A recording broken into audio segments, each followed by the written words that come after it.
Oi, pessoal. Boa noite, bom dia. Estamos tentando aqui recuperar o som, o áudio.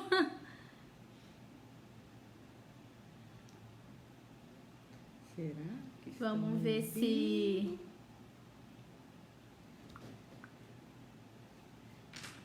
tem alguém por aí. Possa verificar se o áudio tá melhor, se tá saindo o áudio agora.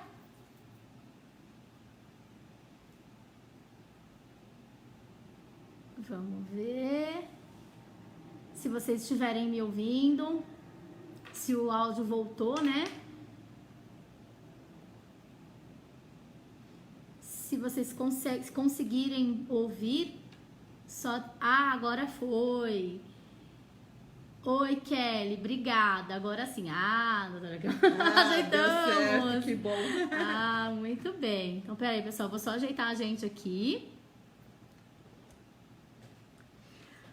Oi, Beth, estão ouvindo? Ah, que bom. Bom dia, Lu. Tudo bem? Oi, gente, então agora vamos lá. Agora vamos começar a nossa live de hoje. Sejam todos bem-vindos. Bom dia, Brasil. Boa noite, Japão. Oi, Kelly, tá dizendo que o áudio e o vídeo... Ai, ótimo, obrigada. Que susto. Tá bom, gente. Acontece, né? Live é isso aí. Vamos lá. Então, sejam todos bem-vindos à nossa live de hoje. Vamos agradecer aí o pessoal do Portal MIE pelo espaço que nos é cedido. E hoje a gente vai conversar um pouquinho com a doutora Kyoko. Seja bem-vinda. Obrigada. Tá ótimo, que bom. Qualquer coisa vocês vão avisando aí. a gente, tá? Se acontecer alguma coisa, a gente tenta voltar a live de novo. Bom, eu sou Viviane, sou neuropsicopedagoga, atuo aí no Japão com atendimento a crianças com necessidades especiais e hoje estou aqui no Brasil e a gente veio conhecer o espaço do Projeto Kaeru e algumas informações aqui com a doutora Kyoko.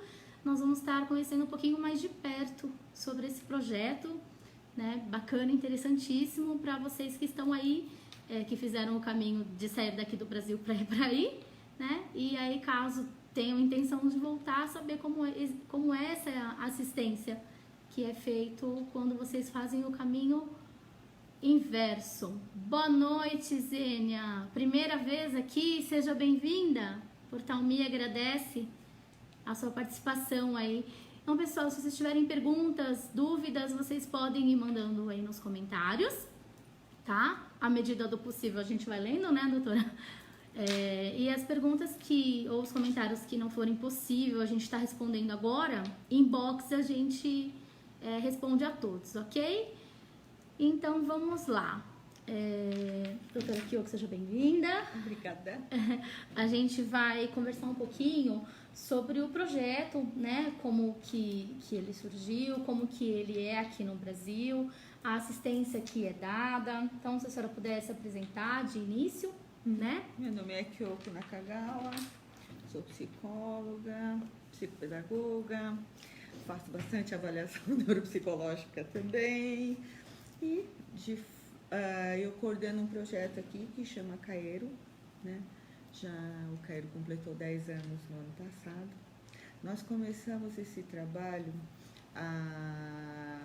nas comemorações do centenário da imigração japonesa ao Brasil, 100 anos, né, de japoneses no Brasil. Então, isso foi em 2008 e, na ocasião, tanto o governo estadual quanto o governo municipal, mesmo federal, né, tinha um certo interesse, um foco voltado para a comunidade Nikkei. E, na mesma ocasião, né, por coincidência, a Mitsubishi, né, abriu uma fundação aqui em São Paulo. Então, calhou, coincidiu tudo isso, então entrou um patrocinador, entrou um apoio do primeiro setor, né, de órgão público, mais uma ONG. Então, assim, nós elaboramos um trabalho de assistência às crianças que retornam do Japão para as escolas públicas aqui em São Paulo. No começo nós começamos um trabalho com a Secretaria do Estado de Educação, então o interesse era pegar o estado inteiro, mas impossível. Até porque o Brasil, né? Porque o o estado é São muito Paulo, grande. é aqui em São Paulo, né, doutora? Embora a gente São Paulo tenha capital, né? buscado, exatamente, embora a gente tenha buscado cidades como Marília, Araçatuba, essas cidades que têm uma concentração grande de comunidade Nikkei, o que dava para a gente fazer era ir lá num final de semana, fazer um levantamento, um encaminhamento muito rápido, assim como eu faço no Japão, e voltar correndo. Então, assim, não dava para fazer uma assistência de fato consistente, alguma coisa que realmente trouxesse alguma mudança para as crianças. Então, nós acabamos escolhendo fazer um trabalho só na cidade de São Paulo, assim mesmo é bastante trabalhoso. A cidade de São Paulo também é grande, né? Mas a gente acaba se dividindo entre as áreas aqui, Zona Norte, Zona Sul. Então tem gente que atende mais Zona Sul, tem gente que atende a Zona Leste, né? Que nós temos bastante criança na Zona Leste. Então a gente faz esse trabalho de visitar as crianças nas escolas e fazer um atendimento entre as pós-aulas. Então, assim, ou pós ou antes, né? Então, criança que estuda de manhã é atendida à tarde, criança que estuda à tarde é atendida de manhã. Sempre em contraturno, né, isso, doutora? E uma vez por semana, né? Todo atendimento é gratuito, a gente faz orientação também para os pais, quando necessário, para a escola. Então, é mais ou menos isso, né? Começamos em junho do ano do centenário mesmo, em 2008. O ano passado a gente completou 10 anos. Nós lançamos um livro no final do ano passado, contando toda essa experiência, não só com crianças com TEA, mas assim, crianças que voltam com vários tipos de necessidades. Então, assim, isso tudo está descrito de certa forma, né? Com mais minúcia, com exemplos e tudo. E o livro impresso, nós fizemos um lançamento aqui em poucas tiragens, nem tão poucas, mas já acabou. Então, assim, como a gente fez uma distribuição gratuita, também acabou, né? Praticamente não temos mais. Mas, exatamente porque tinha muita gente no Japão que queria ler e tudo, nós deixamos o livro disponível em PDF e e-book para vocês fazerem download, lerem e então tá. Tem uma turminha aí chegando aí, ó, doutora. A Iri Maigawa tá desejando bom dia pra gente. Bom dia. A Márcia Okino. Boa noite. O Joei também. Pessoal que tá chegando aí, sejam bem-vindos. A gente já começou o nosso bate-papo aí. Isso, e deixa eu contar então. Aí, depois, fora o Kaeru em São Paulo, então o Kaeru tem uma outra faceta, que é de um trabalho no Japão. Então, uma vez por ano, a gente faz um trabalho nas cidades que tem bastante concentração de brasileiros, ou fazendo palestras, workshops, ou atendimentos. Então, assim, tentando responder um pouco às necessidades dos brasileiros no Japão. E de alguns anos para cá, a gente vem observando bastante a questão do diagnóstico, do TEA, da dificuldade de acesso a um trabalho mais eficaz, uma série de coisas assim. Então, desde 2016, nós começamos a fazer um levantamento, pesquisa junto às universidades também, junto a várias unidades de atendimento a esse tipo de crianças no Japão. Então, assim, esse trabalho ainda está em andamento. Vamos ver o que acontece daqui para frente. Não, vai acontecer muita coisa boa. Eu espero que sim. Pelo menos boa vontade nós temos, viu? Sim, doutora. E o projeto, ele atende as crianças nas escolas e na clínica do Kaeru? Não necessariamente. Assim, tem criança que atende... Não é bem clínica, a gente tem um escritório ali na Joaquim Eugênio de Lima. Algumas crianças que vêm com os pais podem trazer, né?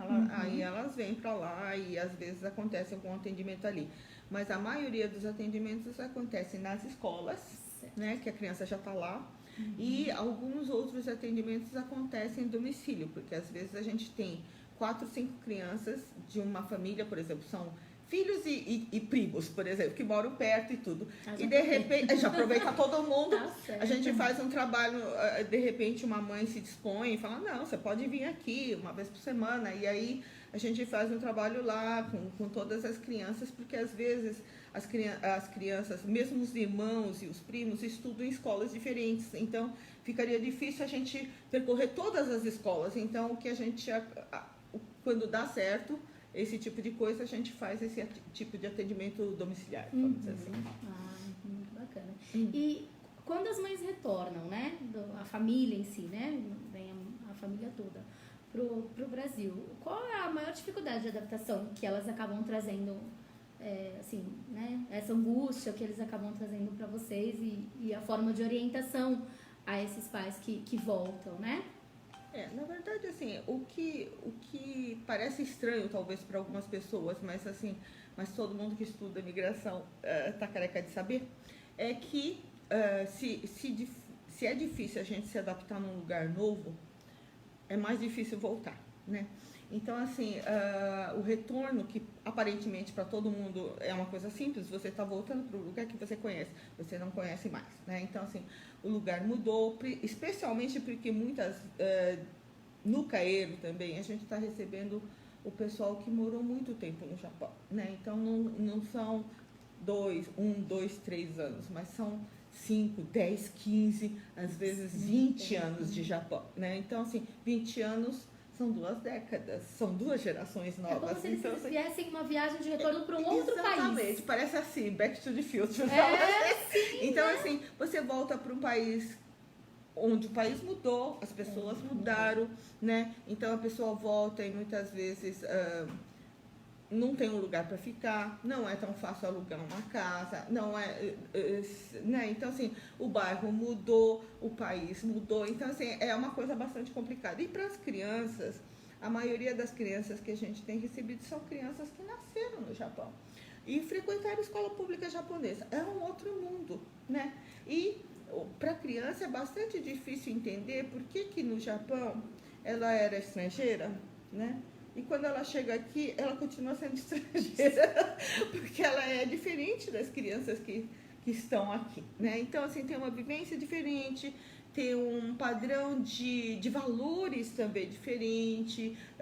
Então, assim, e um grande fator que dificulta, especialmente no caso das crianças, é a questão da língua, né?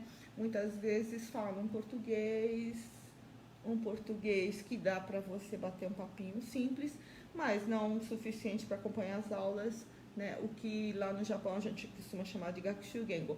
Então, é um tipo de vocabulário que você só aprende na escola. E como você não frequentou a escola brasileira, você não tem esse tipo de vocabulário, né? Então, assim, muitas vezes os pais falam para mim, não, mas a gente fala português em casa. Fala, mas não fala esse tipo de vocabulário, não aparece na conversa do cotidiano, né? E aí na escola fica... Isso, eu lembro de um menino, um dos primeiros meninos que a gente atendeu, o menino estava na 6ª série, veio uma expressão aritmética e eu lembro que ele falou, ué, mas como é que faz isso, né? Aí o professor falou, você pega e começa fatorando. Ele falou, mas o que é fatorar? Que isso, né? E aí o professor disse, eu não vou explicar fatoração agora, né? Então, assim, então é um negócio difícil. Então, assim, primeiro saber o que é fatorar. Segundo, como é que se faz essa fatoração, por exemplo. Então, assim, fica bastante difícil para a criança, né? Então, assim, mesmo em biologia, eu sempre falo, olha, ninguém em casa, nenhuma mãe fala, olha, esse animal é um bípede, né? Esse animal é vertebrado. São palavras que eles não têm acesso, né? Exatamente. Na formação. Então, é um vocabulário que só se aprende na escola. Então, sim. assim, é difícil para a criança, de repente, recuperar tudo isso, né? Isso é uma coisa. Outra coisa que a gente percebe também é que as vivências são diferentes, né? Então, a criança curte um tipo de música, um tipo de desenho que ele não entende porque que as crianças aqui não conhecem. Eu lembro de uma menina que ela queria aprender português rápido e fazer amigos, né? Então, assim, ela é uma menina bem disposta, porque a gente encontra muita criança que não quer aprender, não quer saber, aquela coisa toda. Mas essa menina era muito animada, ela queria estudar, eu preciso falar português rápido, eu tenho que brincar com os amigos, aquela coisa toda. Ok. Aí, quando ela começou a conversar, ela chamou as meninas da classe dela, né? E ela queria falar sobre um membro do Arashi, né? Como ele é bonito, E as meninas não faziam a menor noção as do que estava acontecendo. Quem era? De onde veio? Do que você tá falando? Ela ficou indignada. Como não conhece? conhece, sabe assim? Como não acha legal? Então, assim, nem adianta conversar com essas meninas. Sobre isso que não vai dar. Então, assim, a gente encontra também várias crianças que acabam se isolando porque percebe que os valores são diferentes, as pessoas curtem coisas diferentes, é um mundo diferente. E essa é a tal da diferença cultural, né? Sim. Então, assim... Que foi, né, a gente teve um... Que ninguém ensina, mas a criançada acabou aprendendo, se aculturando nas coisas japonesas, na escola, no dia a dia. E ela, o interesse aqui não é tirar isso, não é perder isso, né? Mas de poder entender que existe uma cultura diferente, que é necessário aprender uma nova forma de ver, de valorizar, né? Sim. Isso tudo é um trabalho bastante longo, vamos dizer assim, né? Muitas vezes se fala, olha, mas já está em alguns meses, a gente não vai resolver isso em alguns meses, né? Sim. Então, assim, são coisas que a gente vai, né? No decorrer desses 10 anos, a gente veio observando, mas as crianças estão dispostas e as coisas acontecem. Né? O bom desse trabalho direto com eles é que eles, como a senhora mesmo falou, né? Eles estão sempre aptos e abertos para o aprendizado, para uma possível adequação. Eles sofrem, quando eles voltam, com o mesmo processo que eles sofreram quando eles foram. Sim. Né? Então, é um recomeço em todos os sentidos, tanto escolar, pedagógico, social, acho que até familiar, cultural, né? E também de formação identitária, né? Então, assim, a gente não consegue pensar numa identidade sem o outro. Então, assim, o reconhecimento do outro é uma coisa importante para eu conseguir me situar, para eu saber quem eu sou, não é? Então, se no Japão as pessoas ao redor, na classe, professor, né, enxergavam essa criança de um jeito, aqui ela também percebe que os outros estão enxergando com outros olhos, de uma outra forma. Então, ela precisa mudar todos esses parâmetros, trabalhar toda essa sensação, né, essa percepção. E, doutora, nesse sentido das crianças, né, quando que elas retomam para cá e existe essa barreira, lógico, é um mundo diferente, né? Sim. É um processo que até então ela desconhecia. Muitas crianças nascidas, né, a grande maioria dos filhos de decassegues, eles nasceram realmente no Japão e só tiveram contato com aquela cultura. E na hora que os pais decidem retornar e traz essa criança para cá, e a gente tem toda essa questão que acaba afetando a forma de se identificar enquanto cultura, o quanto de prejuízo isso traz para a área da educação, para a área escolar? Elas conseguem se adaptar à escola, elas passam de ano, ou realmente são crianças que acabam tendo um atraso maior do desenvolvimento escolar por causa dessa mudança? Pois é, eu não gostaria muito de pensar enquanto uma coisa negativa, né? Eu sempre acho que, assim, no mundo de hoje, onde todo mundo tem o direito de ir e vir e as migrações internacionais, elas acontecem em grande escala, então não é só Brasil e Japão, mas no mundo inteiro as pessoas se movem, né? As pessoas vão e voltam também.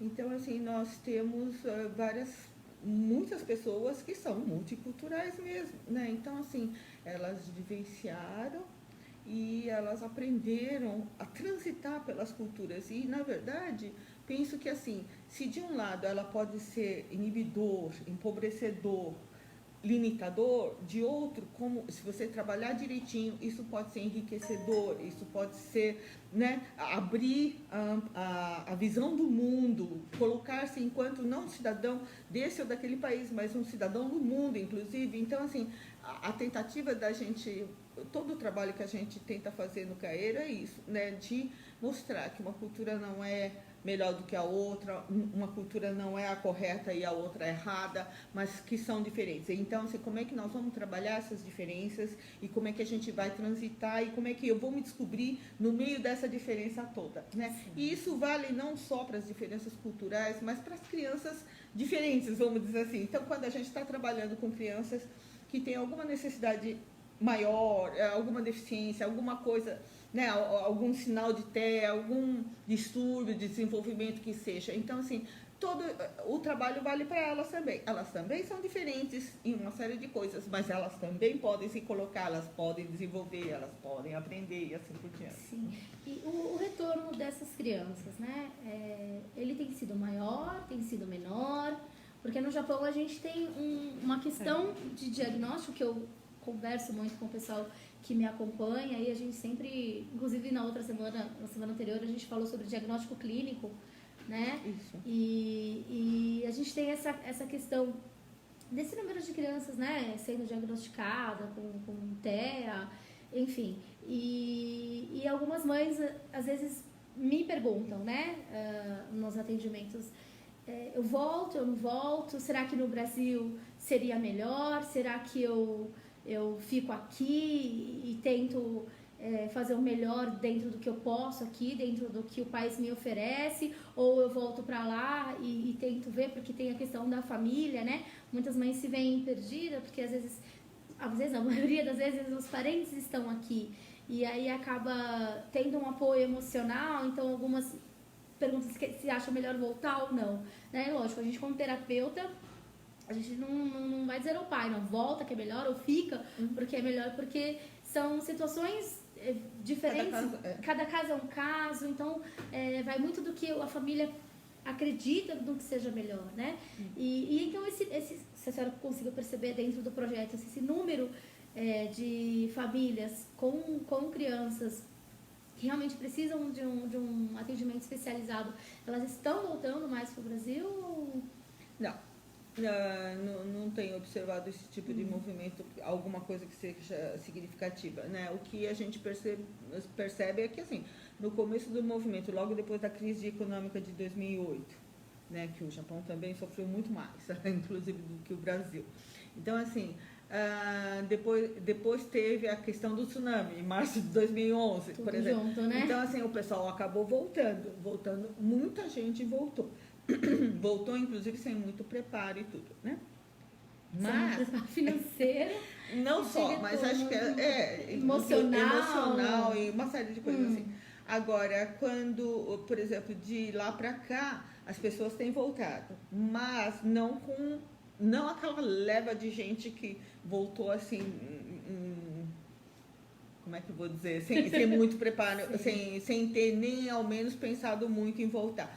Agora, o que a gente está percebendo também no Cairo, de uns 2 anos para cá, é exatamente o movimento ao contrário, né? Então, muitas vezes eu vejo, esse ano também eu recebi muita criança nova, mas crianças cujos pais estão falando assim, olha, a gente vai tentar se adaptar, se não der certo a gente vai embora. Esse tipo de coisa é que eu acho que dificulta, né? Esse ir e vir. Exatamente. Assim como no Japão, o que eu acho que dificulta é ir e vir de uma escola para outra, de uma cidade para outra, da escola brasileira para a escola japonesa. Então, na verdade, uma criança para desenvolver, por exemplo, isso eu acho uma coisa bastante importante. Uma criança para ter um desenvolvimento cognitivo bom, ela precisa estruturar muito bem uma língua, né? E quando a gente passa do japonês para o português, para o japonês, sai de uma escola, vai para outra, vai... Então, assim, ela vai perdendo o fio da meada e fica bem difícil para ela poder ter um desenvolvimento mais saudável nesse sentido, né? Ela não vai ter instrumentos para poder desenvolver. Então, ela não consegue se fixar, né? Nenhuma, nem na outra. Agora, na questão do TEA, que você está perguntando, eu acho que, assim, nós aqui no Brasil, a gente tem, por exemplo, a profissão do psicólogo regulamentada há muito mais tempo, né? Nós temos aí 60 anos de história, né? Pelo menos da psicologia. Sim. O Japão está regularizando a profissão agora, né? Então, assim, e o Japão também não tem esse costume nem hábito, não tinha, né? De receber Agora, gente agora de fora, está começando esse movimento, de né? gente de outras culturas, tempos, de outras línguas. Então, assim, por exemplo, o que é que na semana passada a gente teve um encontro para estar discutindo, a Viviane estava lá, Sim. e foi por isso que deu esse live agora também, né? Mas, assim, a questão que nós discutimos um pouquinho era isso, né? Como é que dificuldades eu via na questão do diagnóstico no Japão, né? Então, assim, todos os testes, nós aqui acho que trabalhamos com vários testes. Quando a gente faz uma avaliação neuropsicológica, não é só com teste, mas assim, mas mesmo nesse tipo de instrumentos, nós usamos os instrumentos na nossa versão, com a nossa padronização e com vamos dizer, uma variedade de instrumentos maior, né? Então, no Japão a gente vê que o número de instrumentos usados, o leque é menor, né? E fora isso, o uso é do teste padronizado para japoneses, né? E aí, de repente, isso é traduzido por muitas vezes um tradutor que não é especializado, né? E vai fazer essa tradução para a criança, para que ela responda as questões do teste em português, um português que nem a gente estava discutindo agora, não é? Que muitas vezes é um português acadêmico, entre aspas, então é uma língua que ela não aprendeu, né? E ela não vai saber responder. E aí, muitas vezes, ela despenca da tabela, especialmente porque essa padronização, inclusive, existe uma coisa que chama padronização, que é para cada população, né? Então, eu costumo dizer que então, eles aplicam os testes japoneses para japonês nos brasileiros. Isso, e mede com a tabela, a régua japonesa dela. Então, o que eu costumo dizer é que assim, a gente precisa ter, na verdade, não acho nem que a nossa seja a mais adequada para essas crianças também. Então, na verdade... Porque só de você estar em outro local, exatamente, né, o seu padrão, vamos dizer assim, ele já muda, né? Exatamente, é impossível. Apesar de serem brasileiros, né? O que você aprendeu em português, você vai saber responder em português. O que você aprendeu em japonês, você vai responder em japonês. Então, na verdade, a gente precisa de alguma coisa que mescla essas duas coisas. Então, se você perguntar para uma criança a que graus a água ferve, né? Se ela aprendeu... Fahrenheit ou Celsius? Ou se ela aprendeu... Não só isso, né? mas se ela aprendeu a falar, responder isso em japonês, ela aprendeu na aula de ciências em japonês, ela vai saber responder em japonês. E tem que ser perguntado em japonês, né? Então, assim, a pessoa que está testando, ela precisa ser bilíngue. Não basta pegar um japonês e traduzir para o português. Então, assim, na hora de medir, a padronização, eu penso que não serve também a nossa, né? Da criança que só viveu no Brasil e só teve experiência no Brasil, mas também não serve a régua japonesa. Então, assim, a gente precisa pensar em uma padronização própria, né? Eu precisaria pensar num uso melhor de outros instrumentos e toda essa questão, né, que os testes implicam. Então, assim, isso eu acho que é uma batalha que não é nem só dos brasileiros do Japão, mas eu acho que teria que acontecer com o Japão mexendo com essa questão, né? Então, vamos ver. A Embaixada Brasileira está fazendo essa pesquisa. Eu espero que venha um bom resultado, um resultado super fundamentado, né? E aí a gente vai poder estudar em cima disso, né? Então, a gente está assim, não só eu, mas várias pessoas que estão com o foco voltado para isso, nós estamos super ansiosas para ver o resultado dessa pesquisa, para que a gente possa pensar no próximo passo, né? No passo seguinte.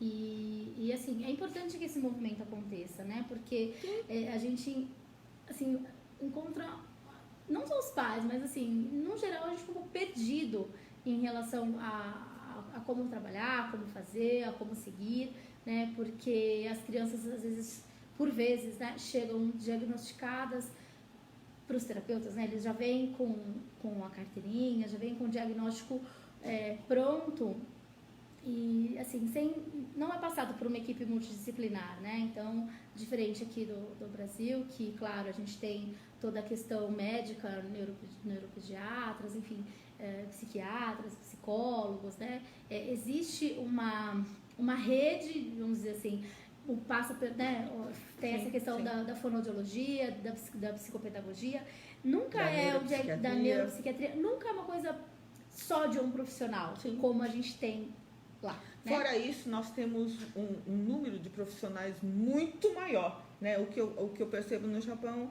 é que, dependendo da localidade, não existem tantos especialistas, mesmo japoneses, e por isso a fila de espera é muito grande, ou às vezes é feita por um profissional que não estudou desenvolvimento de verdade, não tem essa base da neuropsiquiatria, especialmente infantil. Então, não é, na verdade, isso não é para ser diagnosticado por um pediatra, por exemplo, né? Então, assim, na verdade, o pediatra tem uma boa noção, mas ele não é o único especialista, certo? Então, assim, ele não pode fazer o papel da equipe todinha multidisciplinar e assim por diante. Então, eu acho que são, né? Imagina um país que nem o nosso, né? Aqui, que com 500 anos de história ainda debate muito para trabalhar com a diversidade. Imagina um país que não estava acostumado, né, assim, que tem uma cultura milenar, é um povo bastante homogêneo, uma cultura bastante homogênea, e de repente tem que lidar com todas essas questões. Pois é, né? Então assim, eles também estão engatinhando, são coisas que eles vão acabar aprendendo, mas assim, nós estamos nesse processo, vamos dizer, de transição, esse momento, né, onde penso que assim, tem uma coisa que eu vejo sempre aqui, que assim, muitas vezes o pessoal sempre pensa, nós vamos aprender muito com o Japão. E eu acho que o Japão também pode aprender muito com a gente, né? Nesse sentido. Então, assim, nós temos também bastante coisa para oferecer. Nós temos, agora, se vamos encontrar vários profissionais especializados aqui, bilíngues e tudo, penso que é praticamente impossível. Né? Então, assim, nós não temos tantos profissionais assim especializados, aptos, com boa formação, que sejam bilíngues, que possam fazer essas aplicações nas duas línguas, sabe, lidar com esse tipo de coisa. Eu penso que temos muito poucos profissionais assim. Então, a gente entende também a dificuldade do Japão, né? Então, vamos tentando fazer essa colaboração mútua para a gente poder pensar, porque assim, mais do que, claro que o diagnóstico é super importante, mas mais do que o diagnóstico é poder avaliar também em que momento está essa criança, né?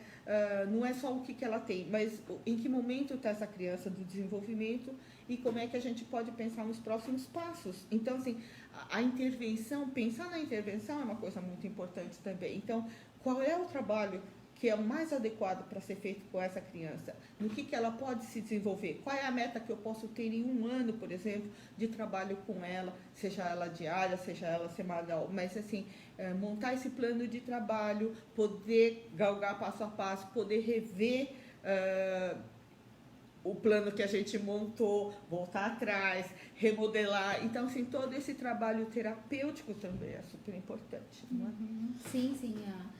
As terapias, né, que é o que os pais sempre buscam, acabam tendo essa oportunidade, porque no Japão a gente tem esse acesso, né? O que aqui no Brasil ainda apesar de a gente ter um pouco mais de conhecimento, vamos dizer assim, sobre a causa, ela ainda é muito restrita para a população, né? Então, não são todos os lugares que tem um atendimento gratuito.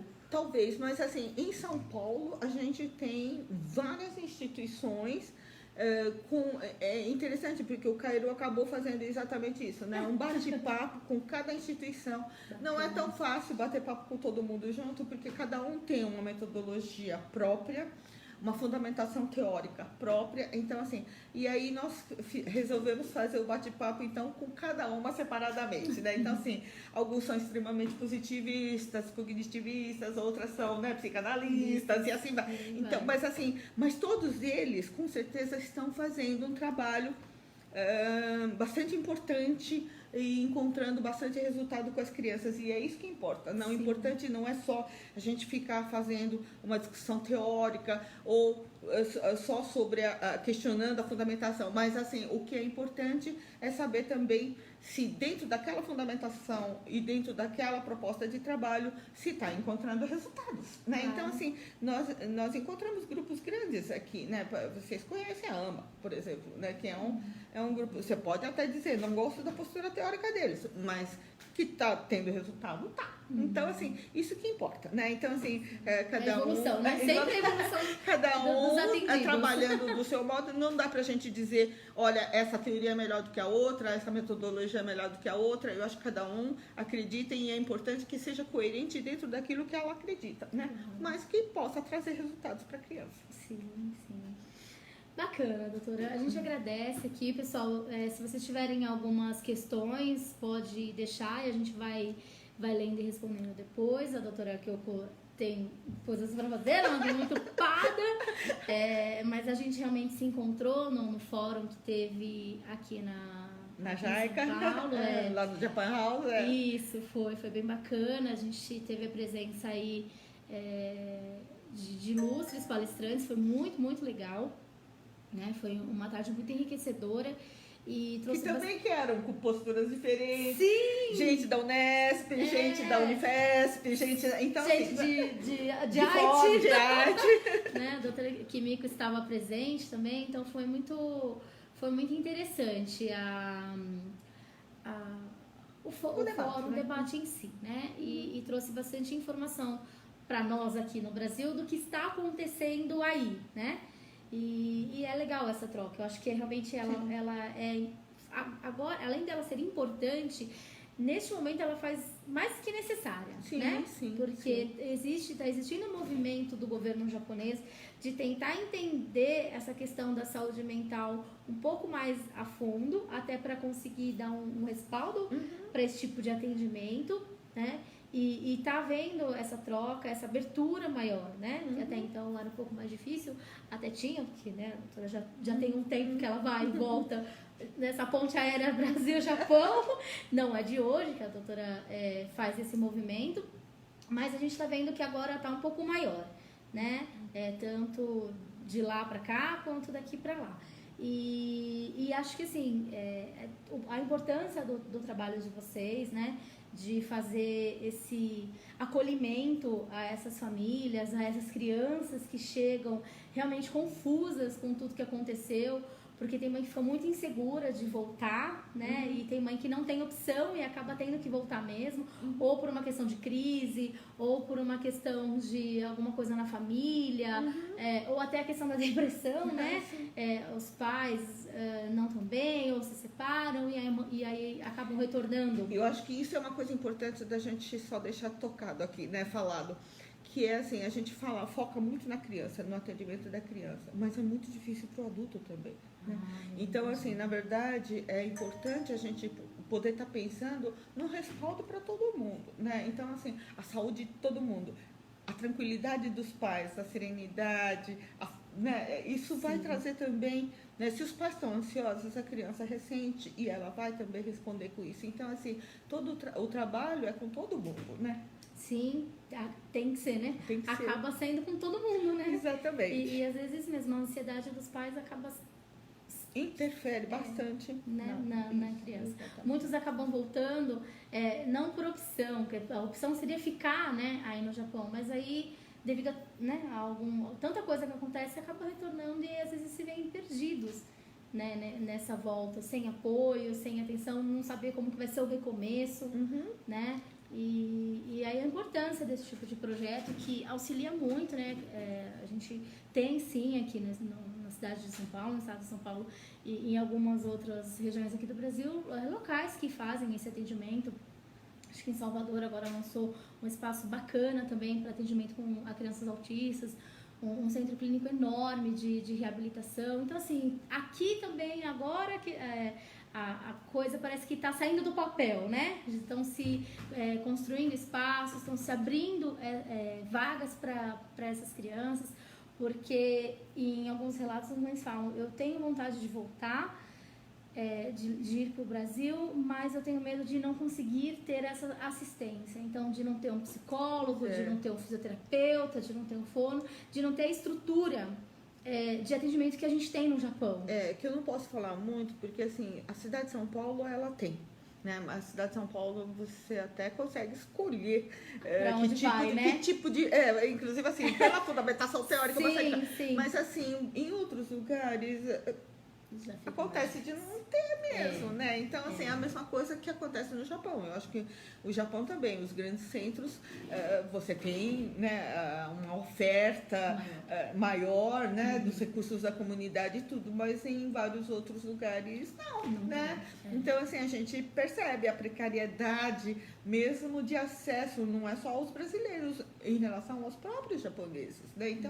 Então isso é uma coisa que acontece tanto lá quanto cá. É verdade, é verdade. Bom, pessoal, então a gente quer agradecer a presença de vocês, agradecer a doutora Kyoko Foi um prazer estar com vocês. Pelo nosso bate-papo, conversa, agradecer ao Portal MIE pelo espaço que nos é cedido. Obrigada, Portal MIE. Agradeço vocês aí que estão acompanhando, obrigada. E deixar aqui o nosso retorno para o Japão, tá voltando para lá, eu dentro em breve estou aí novamente, obrigada. Que a viagem é longa. A viagem é longa. Prosperidade aí para você, para o seu trabalho, que é extremamente importante para a gente, para as crianças, para a família, né? Que a gente acaba não vendo esse movimento, acaba focando mesmo nas crianças, no atendimento aos adolescentes, enfim. E acaba deixando um pouquinho, né? Os pais de lado, mas enfim. Mas a gente vai trocando, né? Sim, eu acho que a gente precisa ir trocando sempre. Nossa, demais, né? E a gente também de aprender com esse vai e vem, vamos dizer assim, né? Sim. Esse intercâmbio cultural que é notório, hoje não é só Brasil-Japão, a gente tem pessoas saindo do Japão, indo morar na Austrália, enfim, né? É uma questão mundial mesmo, né? Mas é importante que a gente tenham, né, um respaldo tanto aqui quanto lá. E só desejo para vocês aí que o projeto fique cada vez maior, né, que possa atingir mais pessoas. Eu diria assim, as outras empresas precisam ajudar a gente, porque olha, de repente alguma empresa do Japão. Esse ano eu já tive corte de verba, então assim, na verdade a gente está diminuindo o trabalho. Não, mas vamos lutar aí para que consiga, lógico, ter mais investimento, porque, né, é um trabalho para a comunidade. E é um investimento para o futuro, né? Sim. Quando a gente investe nas crianças, a gente está investindo na gente mesmo. Isso, tá certo, doutora Kyoko. Obrigada, viu? Eu agradeço. Pessoal do Japão. Esperamos bater mais papos. Nosso próximo retorno, ou quando a senhora estiver lá no Japão, a gente faz uma nova live com a senhora lá. O convite fica feito. Obrigada. Gente, boa noite. Até a próxima. Até a próxima.